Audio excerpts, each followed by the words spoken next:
안녕하세요. 저는 한의원에서 간호사로 일하는 20대 초반의 여자입니다. 제가 일하는 한의원은 부자 3대가 한의사를 했던 집안의 한의사가 운영하는 곳이라서 환자도 많고 장사가 잘 되는 한의원입니다. 저는 2년제 간호학과를 나와 한의원의 간호사로 취직했는데 이곳에서 침술이나 부항, 물리치료 등의 보조 업무를 돕고 또 한약을 다리는 제조를 보조하는 일도 하죠. 사실 제 원래 꿈은 간호사가 아니라 한의사였답니다. 공부를 못한 것은 아니었는데 여러 가지 여건이 한의대를 갈 만한 사정이 못 되었어요. 19살이 되어서 고아원에서 독립할 시기가 되었고 학비가 면제되는 곳이 당시 2년제 간호전문대학이었습니다. 제 성적은 그곳에 전액 장학생으로 갈 만큼의 성적이 되었거든요. 한의대에는 가려면 당시 1년 정도 재수를 해야 가능한 상황이었는데 고아원에서 독립해 나와 혼자 살아야 하는 마당에 한의대를 가기 위해 재수하는 일은 언감생심, 제 상황에는 불가능한 일이었죠. 그렇게 장학생으로 들어간 간호대학도 생활비며 집세를 벌면서 다니려고 하니까 고학을 해야 했습니다. 편의점, 햄버거 가게, 영화관, 커피숍, 식당 서빙. 안 해본 아르바이트가 없을 정도로 다양한 아르바이트를 전전하면서 힘들게 대학을 졸업했죠. 그렇게 대학을 졸업하고 담당 교수님의 추천으로 지금 일하고 있는 한의원에 취직하게 된 것이고요. 교수님께서 저에 대한 추천서를 너무 잘 써주시고 저에 관해 말씀을 좋게 해주셔서 저는 이 한의원에 취직을 하며 거의 반년치 월급을 갑을 받고 간호원 일을 시작할 수 있었습니다. 한의원 근처에 집을 얻어야 했는데 보증금이 부족했고 이를 교수님께서 아셨는데 이런 상황을 한의원 원장님께 말해서 제 사정을 고려해 그렇게 배려해 주신 거였죠. 그런 여러 가지 사정 때문에 저는 고마운 마음을 가지고 더 열심히 일해야겠다고 결심했었고 실제로도 늘 성심성의껏 제가 하는 일에 임하려고 하는 편입니다.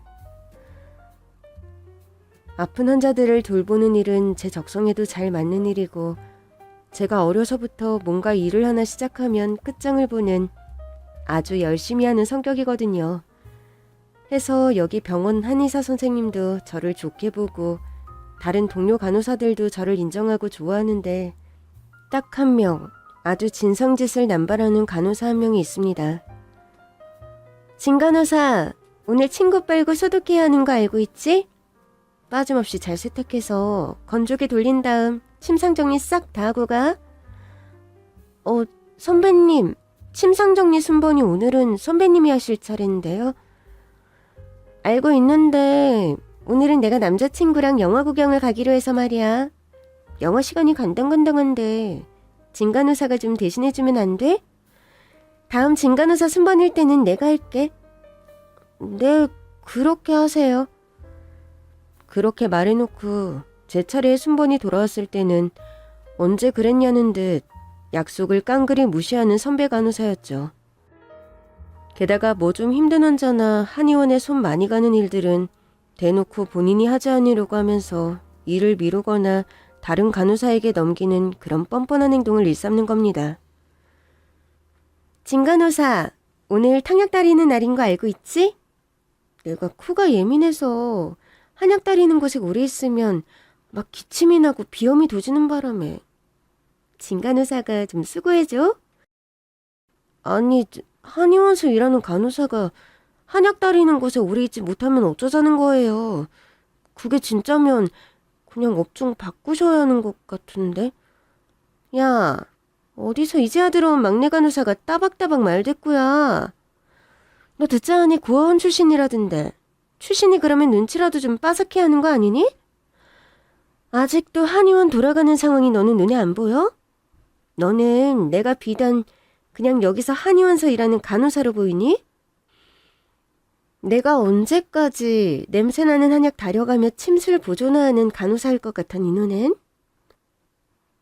그렇게 눈을 부라리며 적반하장으로 나오는 선배 간호사가 저는 처음에 이해가 가지 않았습니다. 보면 한의원에서 일도 제일 못하는 데다 또 게으르기까지 해서 어떻게 보면 동료 간호사들에게 민폐만 끼치는 존재였는데 가만 보니 다른 간호사들도 유독 그 간호사에게는 싫은 소리를 못하고 슬슬 눈치만 보더라고요. 한날은 제가 너무 이상해서 동료 간호사에게 물어보았죠. 선배님, 저 청간호사 일도 안 하고 힘든 일은 다른 간호사들한테 막 넘기는데 왜 싫은 소리 한마디도 안 하고 놔두시는 거예요? 우리 진간호사가 순진해서 아직 몰랐구나. 청간호사 여기 원장님하고 그렇고 그런 관계인 거 아직 몰랐어? 매일 퇴근도 은근슬쩍 둘이 같이 하고 점심 식사도 둘만 나가서 따로 먹는데 아직도 그걸 눈치 못 챘어? 둘이 불륜관계인 거 여기 한의원 사람들은 다 알아. 알면서도 그냥 쉬쉬하는 거지. 게다가 그런 관계인지도 꽤 됐어. 한 3년은 넘었을걸? 그러니까 원장님 믿고 저 청간호사가 아나무인 잘난 척이잖아. 헐, 대박. 아니 이게 지금 무슨 콩가루 같은 상황이에요? 같은 한의원 간호사랑 한의사가 바람을 핀다고요? 여기 건물도 원장님 사모님 건물이라고 들은 것 같은데? 그러니까 남자들이 다 도둑놈이라고 하는 거 아니야. 여기 사모님 건물이면 뭐해? 사모님은 한의원 비번조차 모르시는데. 아니, 사모님이 한의원 비번을 모르신다고요? 저희 간호사들도 알고 있는 한의원 비번을? 여기 원장님이 좀 웃기잖아. 도둑이 재발절이어서 그러는 건지 몰라도 집안 식구들 아무도 한의원에 발길도 못 들이게 하잖아. 개원 초부터 그게 원장님 철칙이었어. 특히 집에 안 사람은 한의원에 발걸음도 하지 말아라. 일하는데 불편하고 한의원 사무가 한의원 들락거리면 일하는 사람들 괜히 눈치 보이고 치맛바람 일으켜서 보기에도 안 좋다면서 말이야. 그래도 사모님께서 한의원 비번도 모른다는 게 좀 상식적으로 이해가 가진 않네요. 다른 병원 사모님들 보면 가끔 도시락이나 먹을 거 싸들고 찾아오시는 분들도 많고 병원 문 닫는 시간에 와서 여기저기 손봐야 될 곳 정리하신 분들도 계시고 하던데. 내 말이 병적으로 지 와이프 병원에 걸음 못하게 하는 데는 다 구린 이유가 있어서 그런 거지. 여기 원장이 청간호사하고 그런 관계니까 와이프한테 들키기 싫어서 그러는 거 아니겠어? 그래도 여기 사모님이 천사같이 착하셔서 가끔 원장님 몰래 병원 들리셔서 우리 간호사들 간식도 챙겨주고 그러시는데 에휴, 진짜 같은 여자로서 너무 안 됐어. 우리 친정언니 같았음. 진짜 그냥 저 청간호사 당신 남편하고 바람핀다 콱 꼰질러 버릴 텐데. 목구멍이 포도청이라 그러지도 못하고 그냥 눈 질끈 감고 입 꾹 닫고 사는 거지 뭐. 별 수 있어? 선배 간호사로부터 그 진상 간호사와 한의사 원장의 관계를 듣는데 전 기함하지 않을 수 없더군요. 어린 나이에 그런 나이 많은 어른들의 막장 같은 불륜 관계를 듣는 것도 충격이었고 한 직장 내에서 아내를 속이고 버젓이 그런 관계를 맺는다는 것이 참 인간으로서 할 도리가 아니라는 생각이 들었죠. 저 역시 한의사 원장의 사모님 얼굴을 몇 번 본 적이 있습니다. 한의원 직원들 단체 회식을 사모님 댁에서 한 적이 있어서 그때 한번 뵀었고 또 사모님이 한의원과 멀지 않은 상가 건물에 필라테스를 다니시는데 그 건물 상가에 동료 간호사들과 점심 식사를 하러 갔다가 사모님을 뵌 적이 있었죠. 아유, 간호사 선생님들 식사하러 여기까지 오셨네요. 사모님께서는 여기 어쩐 일이세요?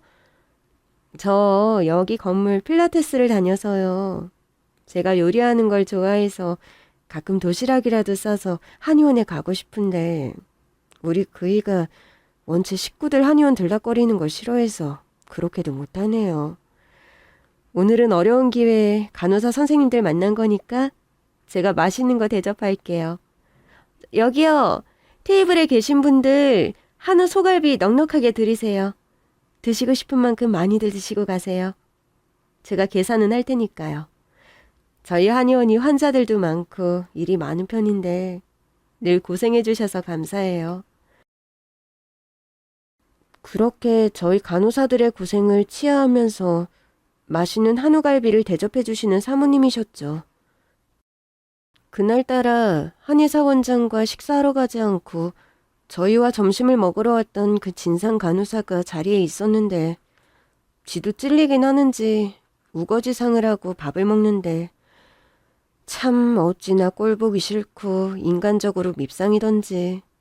평소에 일이라도 잘하는 동료였다면 그렇게 밉지는 않았을 텐데 지는 곧 한의사 사모될 사람이다 이런 식으로 뻐기면서 대놓고 힘든 일을 다른 동료에게 미루는 진상이라 예뻐 보일 구석이 하나도 없는 동료 간호사였습니다. 마음 같아서는 진짜 저렇게 선량한 한의사 사모님을 우롱하고 기만하는 진상 간호사의 실체를 확 다 폭로해버리고 싶은 마음이 들더군요. 그런데 저 역시 목구멍이 포도청이었습니다. 한의원에 취직을 할 때 저는 반년째 월급을 가불받기까지 했기 때문에 당장 한의원을 그만둔다는 것이 말이 안 되는 상황이었죠. 저는 가진 거 하나 없이 고아원에서 자랐으면서도 어려서부터 오지랖이 넓고 불의를 보면 좀 참지 못하는 그런 다혈질적인 성격이어서 진상 간호사와 한의사 원장의 불륜 행각을 바로 옆에서 지켜보는 일이 참 고역이더군요. 게다가 원장의 상간녀라는 되도 않는 자격을 내세우며 말도 안 되는 갑질을 시시때때로 부리는 진상 간호사였죠. 지금 여자 화장실도 막혀서 완전 폭탄 맞은 상황이던데. 진간호사 어딨어? 네, 부르셨어요? 지금 한의원 화장실 막혀서 넘치고 난리 났으니까 진간호사가 후딱 가서 얼른 처리해. 오늘 화장실 청소 순번은 청간호사님이시잖아요. 이봐, 나는 지금 원장님하고 점심 약속이 있어서 나가봐야 한다고. 원장님하고 약속 무르고 내가 화장실 청소 해야겠어? 본인이 그렇게 화장실 청소가 싫으면 원장님께 직접 가서 말씀드려. 나랑 점심 먹기로 한 약속 그쪽이 화장실 청소 안 해서 캔슬해도 되겠냐고. 직접 원장님께 말해보라고. 아니 지금 저한테 그런 곤란한 말을 어떻게 하라는 거예요. 그거 봐. 자기가 생각해도 그런 말 하는 건 참 곤란하겠지? 그러니까 우거지상 그만하고 가서 막힌 화장실이나 뻥 뚫어놔. 나는 속 뻥 뚫리게 우리 원장님하고 시원한 매운탕이나 한 그릇 먹고 들어올 참이니까. 참, 듣자 하니 진간호사는 입사할 때 갑을 받아서 그렇게 막 함부로 나댈 처지가 아닌 걸로 아는데.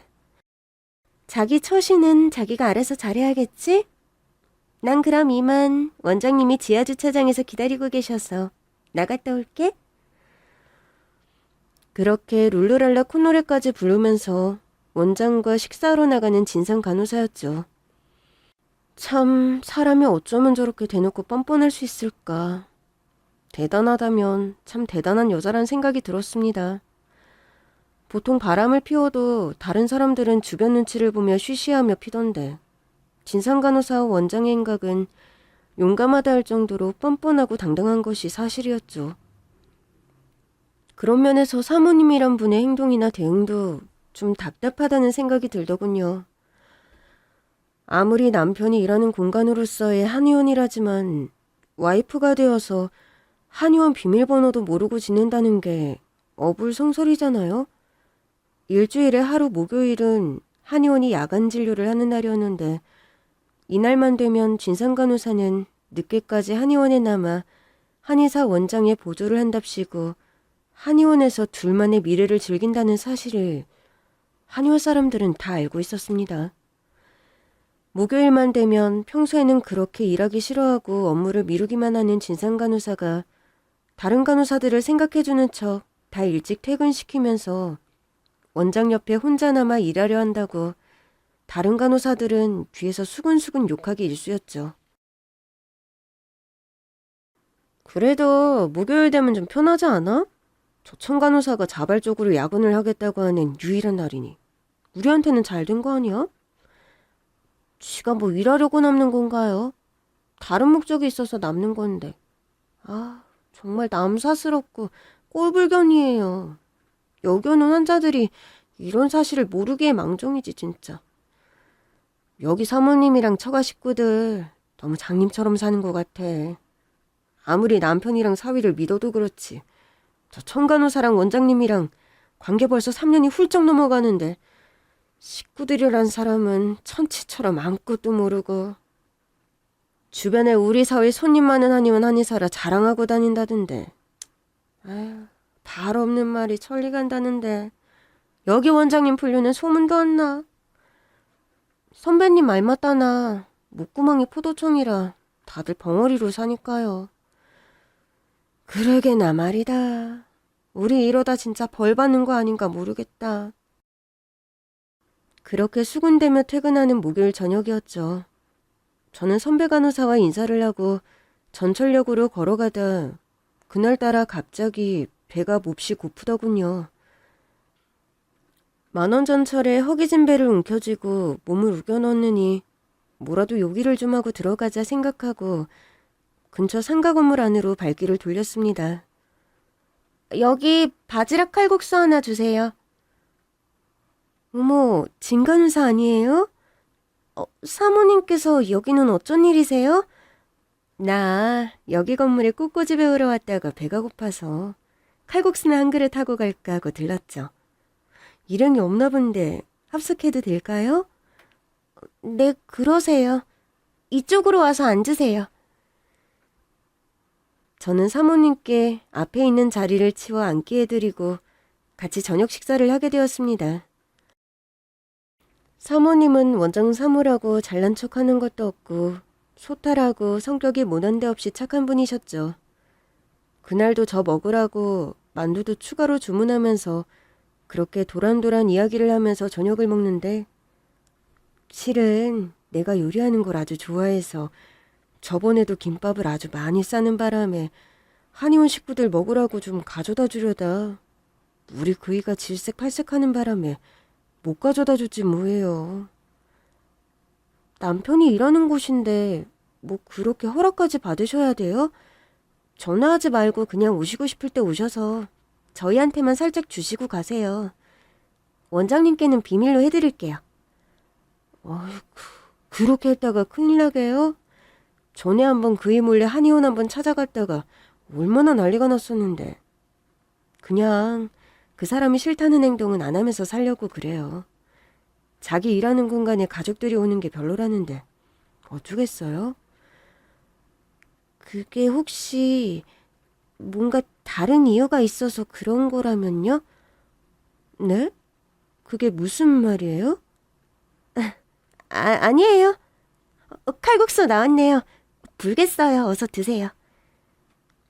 저는 일단 그렇게 황급히 말을 돌리고 칼국수를 먹는데 마음이 참 찜찜하고 불안하더군요. 사모님처럼 선량한 사람이 그렇게 속절없이 남편에게 속고 있다는 사실이 참 답답하고 보기 안쓰럽더라고요. 사실 내가 필라테스를 하다가 최근에는 근력 운동도 따로 시작했어요. 우와, 부지런하시네요. 저는 운동 하나 정해서 꾸준히 하기도 힘들던데. 사실 이건 비밀인데 제가 아기를 가지려고 몸을 제대로 만드는 중이거든요. 원장님도 모르는 사실인데 산부인과 다니면서 본격적으로 임신 준비하고 있어요. 늦어도 내후년엔 엄마가 되는 게 제 꿈이거든요.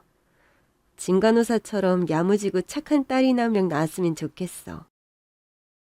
여자 형제가 집에 없어서 참 쓸쓸했거든요. 임신하기 전에 아이가 닮았으면 하는 사람 자주 보면 좋다던데. 진간호사 자주 만나서 이렇게 밥도 먹고 커피도 마시고 해야겠어요.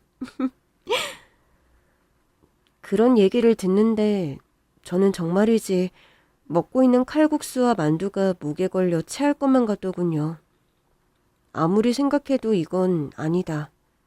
이 사태를 그대로 보고 있을 수만은 없다는 생각이 들었습니다.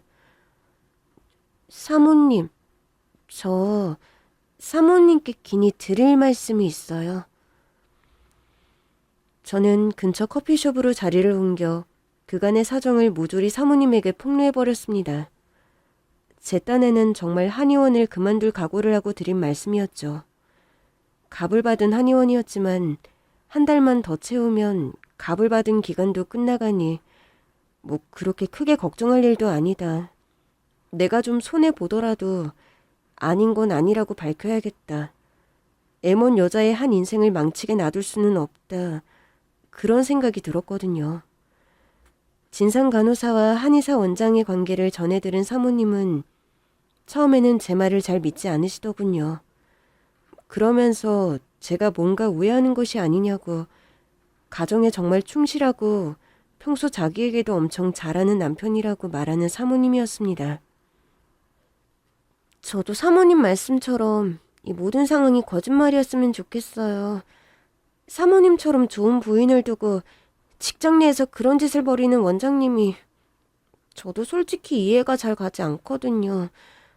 제 말을 정 못 믿으시겠다면 오늘 밤 좀 늦게 한의원을 한번 방문해보세요. 오늘은 목요일이라 그이가 야간 진료를 하는 날인데 여기 그동안 사모님께서 모르고 계셨던 한의원 비밀번호요. 쪽지에 메모해드릴 테니까 가지고 가셔서 벨 같은 거 누르지 말고 불시에 한의원 안으로 한번 들어가 보세요. 마감 시간 조금 지나서 가보시면 제가 하는 말이 무슨 말인지 다 알게 되실 테니까요. 저는 그렇게 말하고 쪽지에 한의원 비밀번호를 메모해두고 먼저 카페를 나왔습니다. 그간 나름 골머리를 썩던 문제인데 이실직고하고 나니까 속은 참 후련하더군요. 물론 이 일의 여파로 한의원을 그만두게 되어야 할지도 모르지만 저 하나 직장에서 잘리지 말자고 애먼 한 여자와 곧 태어날지도 모를 갓난아기의 인생까지 망치게 둘 수는 없다는 판단이 서더군요.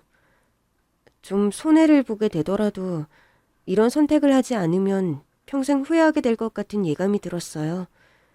그리고 다음 날 퇴근 시간이 되자 사모님으로부터 전화가 걸려왔습니다. 퇴근 후에 저를 좀 만나고 싶다고 하더군요. 저는 사모님이 만나자고 한 약속 장소로 갔어요. 많이 울었는지 퉁퉁 부은 눈을 하고 사모님이 카페 자리 구석에 앉아 있었습니다.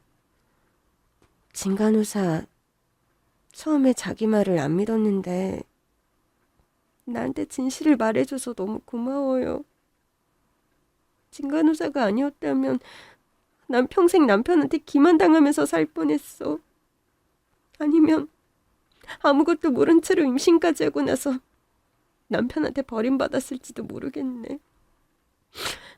어제 내 눈으로 모든 걸 확인했어요. 그러면서 앞으로의 간단한 계획을 얘기하시는데 참 같은 여자로서 너무 안 됐다는 생각이 들더군요. 그래도 이제라도 사모님이 모든 진실을 알고 필요한 조치를 취하겠다고 하시니 그나마 다행이라는 생각이 들더군요. 저는 다음날 한의원으로 출근했고 그날은 업무가 좀 많았던 탓에 야근을 하게 됐습니다. 갈근탕과 소총룡탕을 제조해야 했는데 약탕기에 약재를 가득 넣고 불 조절을 하면서 옆에서 지켜봐야 했습니다. 그날따라 탕비실의 에어컨이 고장이 나는 바람에 땀을 뻘뻘 흘려가며 탕약을 다리고 있는데 벌컥 탕비실 문이 열리면서 한의사 원장이 들어오더군요. 원장님, 아직 퇴근 안 하셨어요? 진간호사, 고생이 많네. 탕약 다리려면 시간 많이 남았나? 네, 한두 시간은 더 지켜서야 할 것 같은데. 원장님께서는 퇴근하세요. 제가 나머지 마무리 정리도 다 하고 들어가겠습니다. 그런데 갑자기 이 한의사 원장이 눈을 개슴츠레하게 뜨더니 저에게 성큼성큼 다가오는 겁니다. 저는 이게 또 뭔 시츄에이션이람? 속으로 생각하며 원장이 하는 양을 지켜보았죠. 평소 젊은 여자라면 사족을 못 쓰는 한의원의 손님들 중에 가끔 젊고 예쁜 여자 손님이 오면 표정부터 달라지는 원장의 성미를 알고 있었기에 저는 좀 긴장하며 거리를 두게 되는 것이 사실이었죠. 제가 젊긴 했어도 그다지 예쁜 편도 아니었고 한의원에는 원장의 불륜녀가 있었기에 신경을 쓰지 않았었는데 제게도 그런 핵심이 있었다니 참 기함할 일이었죠. 징그럽고 무서웠지만 일단 표정 관리를 하면서 원장의 태도를 주시했습니다. 진 간호사, 평소에 내가 자기 예의주시하던 거 눈치 못 챘어?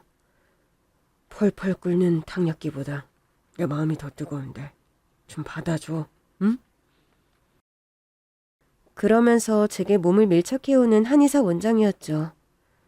평소 성격대로라면 뜨거운 탕약을 그대로 들이부어 버렸겠지만 저는 뜻한 바가 있어 침착하게 물었습니다. 원장님께서는 따로 마음에 두고 계신 분이 있는 걸로 아는데요. 누구 말하는 거야? 그걸 꼭 제 입으로 말해야 하나요? 아, 정간호사 말하는 거야? 청간호사님이랑 원장님이랑 그렇고 그런 사이라는 거 여기 한의원 사람들은 다 아는데요. 그래. 정간호사하고 나하고 사귀는 사이 맞아. 그렇다고 몇 번 데리고 잔 여자를 이렇게 젊고 아리따운 진간호사랑 비교하는 건 말이 안 되지. 안 그래? 그럼 청간호사랑 육체적인 관계를 맺었다는 걸 인정하시는 건가요? 눈 질끈 감고 저한테는 하고 싶은 말 다 하세요. 저는 거짓말하는 사람이 세상에서 제일로 싫거든요. 자기야, 그건... 그래, 내가 인정할게. 내가 인정하는 대신에 자기가 한 번만 눈 감아주면 안 될까? 내가 이렇게 자기 손 잡고 호소할게. 내 애인만 되어주면 자기 월급도 지금보다 2배로 올려줄게. 어때? 2배? 너는 내 몸값이 그렇게 싸 보이니? 바람둥이 불륜남아. 네가 내 월급 10배를 줘봐라. 나는 누구처럼 그런 지저분한 관계 안 맺고 말아. 저리 비켜 이 뻔뻔한 상간남아. 저는 그렇게 소리 지르며 원장의 얼굴 앞에 뜨거운 탕약기를 대고 소리쳤어요. 지금 당장 탕비실에서 안 나가면 이 탕약기 들이부어 버릴 테니까 당장 내 눈앞에서 썩 꺼져! 저는 그렇게 말한 뒤 주랭랑 치는 한의사 원장의 뒷공무니를 보며 사모님에게 전화를 걸어 자초지종을 설명했습니다. 그리고 다음날 뻔뻔하게도 아무렇지 않은 얼굴로 출근한 한의사 원장과 상간녀 간호사가 병원에서 업무를 한참 보고 있는데 사모님과 사모님의 친정 식구들이 총 출동해서 한의원으로 들이닥쳤죠. 아니 여보, 장모님, 제가 한의원에 가족들 오지 말아달라 그렇게 신신당부를 드렸는데 이렇게 기별도 없이 환자 보는 시간에 한의원에 오시면 어떡해요? 그래요, 사모님. 원장님께서 다른 건 몰라도 그 부분은 극도로 예민하신데 이렇게 불쑥 한의원 찾아오시면 안 되죠. 얼른들 돌아가세요. 에이, 나척 두껍고 뻔뻔한 년을 봤나? 네가 뭔데 돌아가라 말아야. 너 같은 상간녀는 뜨거운 맛을 봐야 정신을 차리지. 야, 이 나쁜 년아. 네가 감히 우리 딸 남편을 건드려? 당신 뻔뻔하게 이제까지 나를 속여왔는데 이제 더는 안 속아. 이 병원도 다 우리 친정에서 마련해 준 건데 어떻게 한의원 내에서 간호사랑 바람을 펴? 그러면서 나한텐 발걸음도 못하게 하고 당장 이 건물에서 나가. 당신은 이 병원에서 의사할 자격 없어. 이 상간녀야, 너도 당장 빨리 나가. 꺼져버려. 그렇게 착하고 순해 보이던 사모님의 입에서 험한 말이 나오다니 저도 좀 놀라긴 했습니다. 그런데 그렇게 기함할 만한 기만을 당하고서 착한 성격을 유지할 수 있는 사람은 세상 어디에도 없겠죠. 사모님과 친정엄마 그리고 사모님의 이모님들은 모두 합세해서 마포걸레, 빗자루 등 다치는 대로 손에 뭔가를 하나씩 들고 한의사 원장과 그 불륜을 저지른 진상 간호사를 흠씬 두들겨 패주더군요. 병원 사람들 모두 이 난리법석을 지켜봤지만 누구 하나 나서서 원장과 진상간호사가 매질을 당하는 걸 말리는 사람이 한 명도 없었습니다. 왜냐고요? 모두가 말은 안 했지만 사필귀정, 맞을 만한 인간들이 죗값을 달게 받는다고 생각했기 때문입니다. 그렇게 평소 나는 장차 원장 사무가 될 사람이다라며 뻐기면서 일 하나 하지 않고 갑질을 내대던 진상간호사가 머리채가 한 움큼이나 뜯겨나가며 흠씬 두들겨 맞는데 참 고소하다는 생각이 들더군요. 저는 그 와중에도 저 배은망덕한 인간들이 혹시나 사모님네 식구들을 엮고서라도 할까 봐서 병원 내 CCTV 전원을 모두 꺼버렸습니다. 그렇게 개차반으로 두들겨 맞은 한의사 원장과 진상간호사는 둘이 손을 맞잡고 헐레벌떡 병원 밖으로 주랭랑을 치더군요. 저는 탕약 사발에 찬물 여러 그릇을 떠서 사모님과 사모님 친정 식구들에게 대접했죠. 이제 다 해결됐으니 찬물 드시면서 좀 흥분을 가라앉히세요. 제가 CCTV도 다 꺼놨으니 저것들이 후회라도 이상한 빌미로 허튼 소리 같은 거는 절대 못할 겁니다. 그러면서 전날 한의사 원장이 제게 출근되던 때 녹음해두었던 녹음 파일을 사모님과 친정 식구들에게 건넸습니다. 이거 불륜 증거가 정확하게 담긴 녹취 파일이에요. 이혼 소송하실 때 아주 유리하게 작용할 증거니까 잘 가지고 있다가 되도 않게 오리발 내미시면 이걸 증거로 내미세요. 아유, 젊은 아가씨가 정말 나무랄 데 없이 똑소리가 나네. 그런데 잠깐, 어딘가 모르게 낯이 너무 익은데. 가만히 있자.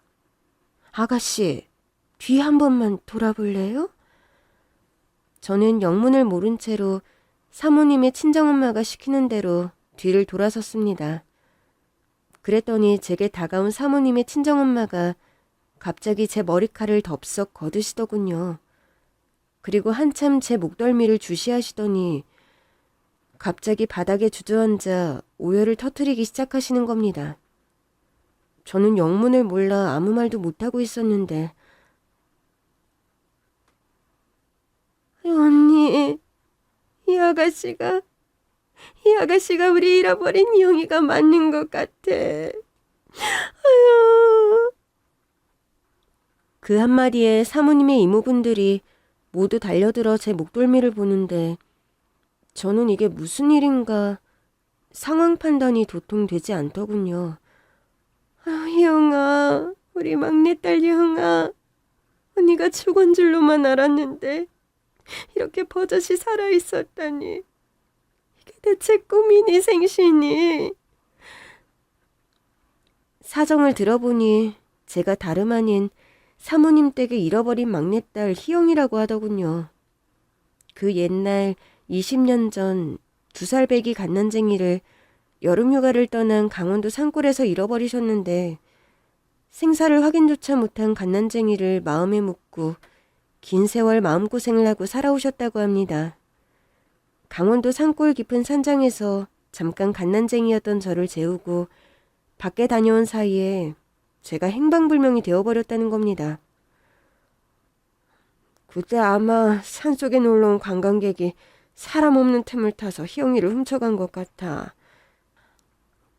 그런데 어떻게 하다가 고아원에는 버린 걸까? 제가 고아원에 간 건 5살이 넘어서였어요. 그런 그 나쁜 인간이 너를 어디 팔아먹고 그 팔아먹은 집에서 널 키우다 고아원에 버린 게로구나.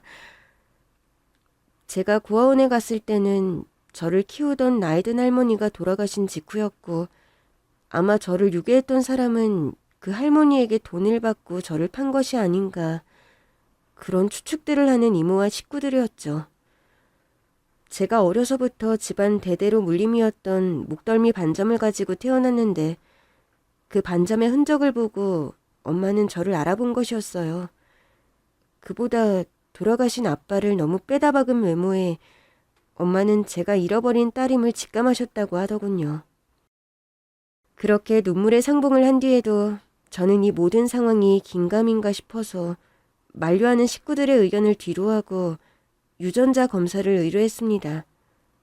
검사 결과 엄마와 제가 친모녀 사이일 확률 99.9999%가 나왔고요. 비로소 저는 세상에는 없다고 생각했던 친엄마와 친언니를 만나게 되었다는 사실에 감격해서 마구 눈물이 쏟아져 나오더군요. 가족들도 더 기뻐하면서 이렇게 생각지도 못하게 죽었던 막내 동생을 찾게 되어서 너무 감격스럽다고 했습니다. 어쩐지 진간호사를 처음 봤을 때부터 괜시리 호감이 가는 게 얼굴이 돌아가신 아빠를 닮긴 했지만 설마 했는데 나는 왜 진작에 목덜미점을 확인해 볼 생각을 못했나? 내가 생각해도 내가 너무 눈치가 둔한 것 같네. 아니에요, 언니. 제가 머리가 길고 항상 뒷목을 덮고 다니는 바람에 이렇게 생각지도 못하게 언니도 찾고 엄마도 찾게 되다니.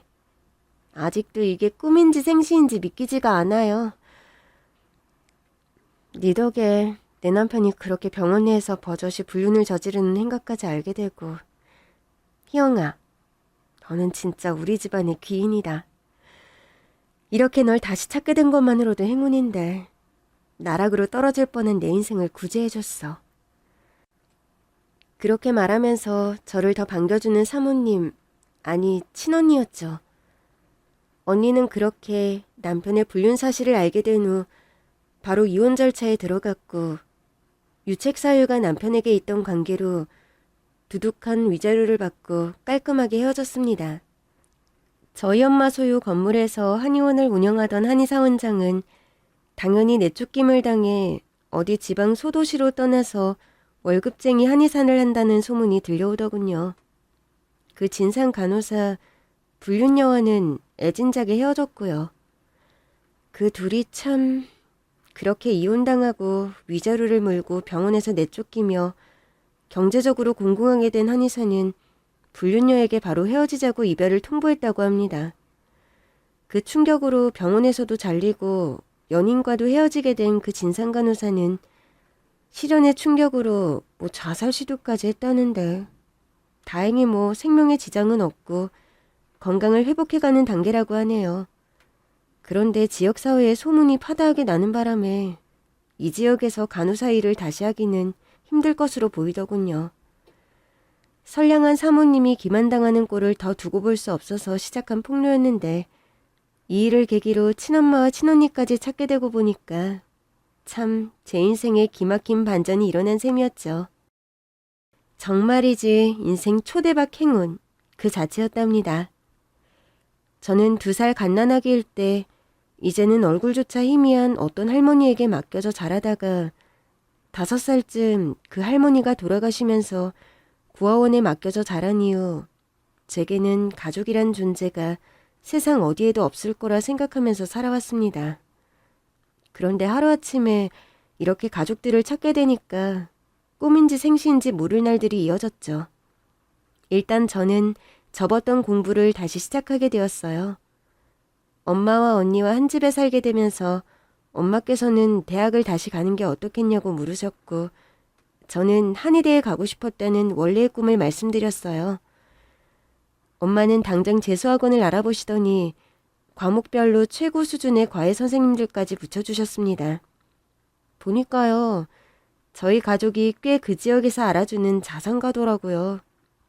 아버지는 5년 전에 암으로 돌아가셨는데 돌아가시기 전까지 임대업을 크게 하셔서 한의원 건물을 비롯 3채가 넘는 건물을 유산으로 남기고 돌아가셨다 합니다. 한 채는 언니가 결혼하며 한의원으로 쓰게 하고 나머지 한 채는 거주와 임대를 동시에 하고 있었고 또 나머지 한 채도 상가 등으로 임대를 주며 수익을 보고 있다고 하시더군요. 저는 그렇게 경제적으로 걱정할 것 없고 풍족하기 이를 데 없는 환경에서 살아본 적이 생전 처음이라 처음에는 적응이 잘 되지 않았습니다.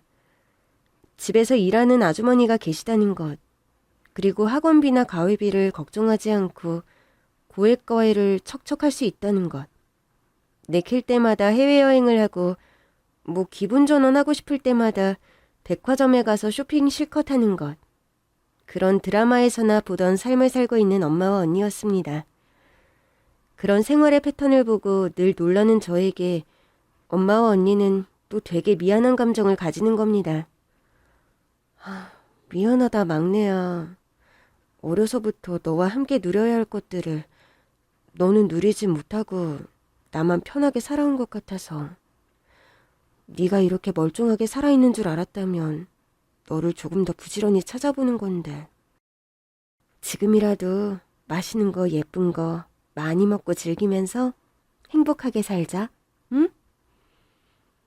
네가 크면서 김밥 도시락 한 번 못 사주고 예쁜 옷 한 번 못 사주면서 키운 게 참 한이 된다. 앞으로는 좋은 것만 먹고 좋은 것만 누리면서 우리 막내 엄마 곁에서 오래오래 행복하게 살자. 그러면서 저는 시집도 가지 않고 평생 엄마 곁에서 살면 좋겠다고 말씀하시는 엄마셨죠. 저는 이 세상 하늘 아래 엄마라고 부를 수 있는 사람이 있다는 것만으로도 너무 감사하고 행복한데 이렇게 환경까지 넉넉해서 현실적으로 돈 걱정 같은 것 하지 않아도 된다는 게 참 믿기지 않고 감사한 일이었습니다. 저는 엄마와 언니의 지원으로 무사히 재수 생활을 마치고 1년 반 만에 한의대에 합격할 수 있었습니다. 한의대 공부가 호락호락하지 않고 쉽지 않겠지만 따뜻한 가족의 울타리 안에서 공부를 하게 되니까 솔직히 아무것도 걱정되지 않고 자신감이 솟아오릅니다. 진상 간호사에게 시달리며 한의원에서 간호사로 일하던 때가 엊그제 같은데 늦각이지만 한의대생이 되어서 대학을 다니고 있다니 꿈만 같은 요즘이죠. 솔직히 병원에서 일을 하면서도 침을 놓고 환자들 맥을 짚으며 진료를 보는 한의사 원장을 볼 때마다 부러운 마음이 드는 것이 사실이었죠. 나도 간호사 일을 열심히 해서 돈을 좀 모은 다음 다시 한의대 시험을 보자. 마음속으로는 늘 그런 결심을 하곤 했었는데 솔직히 일을 하다 보니 일과 공부를 병행하는 것이 결코 호락호락한 일이 아니라는 것을 알게 되었고 현타가 오면서 많이 절망했었습니다. 내 생에 한의사가 되기는 힘들 것 같다. 간호사 월급이라는 것이 저 혼자 삶을 꾸려나가기에도 빠듯한 월급인데 이 돈을 언제 모아 수험 생활을 할 돈을 모을 것이며 또 대학에 간다 한들 그 학비는 어떻게 감당할 것인가. 오르지 못할 나무는 쳐다보지 않는 것이 정신건강에 이롭다는데 나도 냉수 먹고 속 차리고 내 현실에 맞는 꿈을 꾸는 것이 행복하게 사는 길이 아닐까. 그런 현실적인 계산을 하다 잠 못 드는 밤들이 많았었죠. 그런데 이렇게 말도 안 되는 기막힌 우연으로 친엄마와 친언니를 상봉하고 뒤늦게 제 꿈을 향해 나아갈 수 있는 기회까지 잡고 나니까 솔직히 행복하다는 말로는 표현이 다 되지 않는 하루하루를 보내고 있습니다. 처음에 네 언니가 결혼할 때 한의사 사위 본다고 좋아하던 게 엊그제 같은데 사위란 놈이 뻔뻔한 상간남인 걸 알고 뒷목 잡고 쓰러지면서 한의사 사위는 무슨 얼어 죽으라며 욕을 했었는데 뒤늦게 찾은 우리 막내딸이 한의사가 될 거라니. 엄마가 묵은 체증이 다 내려가는 것 같구나. 엄마, 우리 희영이는 야무지고 똑똑해서 그 인간보다 훨씬 진료도 잘 보고 환자도 더 많을 거예요. 한의원 하던 건물은 다른 거 세주지 말고 계속 놔두든지 아니면 병원이나 그런 쪽으로 임시세를 주든지 해야 할 것 같아요. 나중에 우리 희영이가 한의사 돼서 개원하려면 아무래도 그 편이 훨씬 낫지 않겠어요? 그렇게 아직 졸업하지도 않은 저를 두고 그런 미래의 청사진을 그리는 언니와 엄마였습니다. 아빠는 살아생전 행방불명된 저를 찾아 전국 방방곡곡을 이잡듯 뒤지셨다고 하는데 그런 아빠를 볼 수가 없어서 많이 속상한 저였죠. 아빠는 돌아가시기 직전까지도 어딘가에 제가 살아있을 거라고 자신은 그렇게 믿는다는 말씀을 자주 하셨다는데 뭔가 아빠와 저만이 통하는 텔레파시가 있었던 걸까요? 저도 고아원에서건 독립해서건 힘든 순간마다 말이 되지 않는 걸 알면서도 그런 상상을 하는 때가 많았습니다. 나를 키워주던 할머니는 친할머니가 아니다. 세상 어딘가에 진짜 나의 엄마 아빠가 살아계실지도 모른다. 그리고 그 엄마 아빠는 아직도 포기하지 않고 부지런히 나를 찾고 계신다. 그렇다면 그렇게 언젠가 감격적으로 상봉하게 될지도 모를 엄마 아빠를 위해 포기하지 말고 여기서 무너지지 말자. 망가진 모습으로 가족을 만나게 된다면 그들이 얼마나 실망할까? 어느 하늘에 비가 내릴지 모른다는 속담처럼 반가운 누군가를 만날 때 부끄럽지 않은 모습으로 나를 언제나 갖고 나가자. 그런 결심으로 버틸 때가 많았는데 진짜 예상치 못한 날과 기회에 가족들을 찾고 보니 그런 생각으로 하루하루 버텨온 제 자신이 좀 기특한 생각이 들기도 했습니다. 어린 시절 고아원에서 지낼 때 친구들과 그런 얘기를 하면 꼭 비웃는 친구 무리들이 있었죠. 야, 니들 아무리 우리가 고아라도 현실적으로 가능성 있는 꿈을 좀 꾸자. 세상에 어디에 우리 부모가 있을 것 같니? 그렇게 거짓말처럼 짠하고 부모가 나타나는 건 드라마나 영화에나 나오는 일이라고. 그런 허무맹랑한 꿈을 꾸는 게 뭐 실속이 있어? 나는 그런 되도 않는 꿈 같은 건 안 꿀 거야. 비현실적인 믿음을 가져봐야 뭐 도움되는 게 있다고. 똑똑해 보이는 친구의 말이었지만 저는 그렇게 생각을 고쳐먹는 순간 세상이 너무 불행하게만 느껴져서 견딜 수가 없더군요. 실현 불가능할지 몰라도 긍정적이고 행복한 믿음을 가지는 게 나쁠 게 없다는 저만의 결론을 내렸고 저는 허무맹랑하다 할지도 모를 그런 믿음 하나로 지난 힘든 세월을 버텨온 것 같습니다. 세상 어딘가에 나를 기다리는 사람, 나를 찾는 사람이 있다. 나는 그런 사람을 꼭 만난다. 그 순간에 실망을 주는 사람이 되지는 말자. 그런 믿음 하나로 버텨온 저의 세월이 후회스럽지 않고 지금 이렇게 행복한 결실을 맺게 되어서 너무 감사한 요즘이랍니다. 열심히 공부하고 좋은 한의사가 되어서 저처럼 힘들게 공부하는 사람이 있다면 도움도 많이 줘야겠다. 그런 결심을 합니다. 고아원에서 자립하고 재수학원 다닐 돈이 없어 한의대를 포기했었는데 그때 저처럼 공부하고 싶지만 돈이 없는 학생을 도와주는 누군가의 손길이 있었다면 제가 제 꿈을 이루는 길이 훨씬 더 빨랐겠죠. 제 가족을 만나게 된 건 정말 천운이고 행운이지만 이 천운과 행운을 그냥 제 것으로만 덥석 받지는 않으려고 합니다. 고기를 먹어본 사람이 고기 맛을 알듯 고생도 해본 사람이 그 고생의 힘듦과 아픔을 아는 법이죠. 저는 누구보다 부모 없이 자라 고생하는 청춘들의 비애를 잘 아는 사람이기 때문에 나중에 나이가 들어 기반이 잡히고 경제적으로 더 여유가 있어졌을 때 제가 젊은 시절 겪었던 아픈 시간들을 잊지 않고 나누는 삶을 살려고 다짐한답니다. 한의대생이 되고 나서 방학 때에는 저소득층 가정의 아이들이 삼삼오오 모여 공부하는 공부방에 무료 과외도 나가고 있어요. 제가 고아원에 있던 시절 저는 엄마 아빠 있는 친구들이 학원에 다니거나 과외받는 모습이 정말로 부러웠었거든요. 학교에서 배우고 온 걸 복습할 때 어린 시절에 저는 모르는 게 나와도 물어볼 사람이 없어 혼자 동동거렸는데 학원을 다니거나 과외를 받는 친구들은 그럴 때마다 선생님께 물어볼 수 있다는 게 어린 마음에 참 부러웠더랬죠. 늘 누군가의 도움만이 절실하게 필요하던 저였는데 이제는 제가 작게나마 누군가에게 도움을 주며 살 수 있는 사람이 되었다는 게 참 감사할 따름입니다. 엄마가 해주는 따뜻한 밥을 먹고 학교에 다닐 수 있고 친언니와 주말에 함께 목욕탕에 가고 또 명절이나 기념일에는 아빠 산소를 엄마와 언니 손을 꼭 잡고 찾아가고 가족들과 할 수 있는 일상들을 저도 할 수 있는 날이 오다니 이 또한 믿기지 않는 축복이죠. 인생이란 힘들다고 생각이 들 때에도 온전히 절망하거나 주저앉을 필요는 없는 것 같습니다. 정말 답이 보이지 않는 순간에도 예상치 못한 기적 같은 행운이 찾아오기도 하는 법이니까요. 내일의 페이지가 어떻게 펼쳐질지 모를 미지의 금서. 인생은 하루하루가 늘 예측 불가한 금서란 생각이 듭니다. 그래서 재미있고 마냥 슬퍼할 필요도 절망할 필요도 없는 것. 그게 인생 같아요. 여러분 인생의 내일의 페이지가 기막힌 행운이 깃든 반전이길 바라봅니다. 그 반전이 깃든 내일을 위해 오늘도 파이팅입니다. 감사합니다.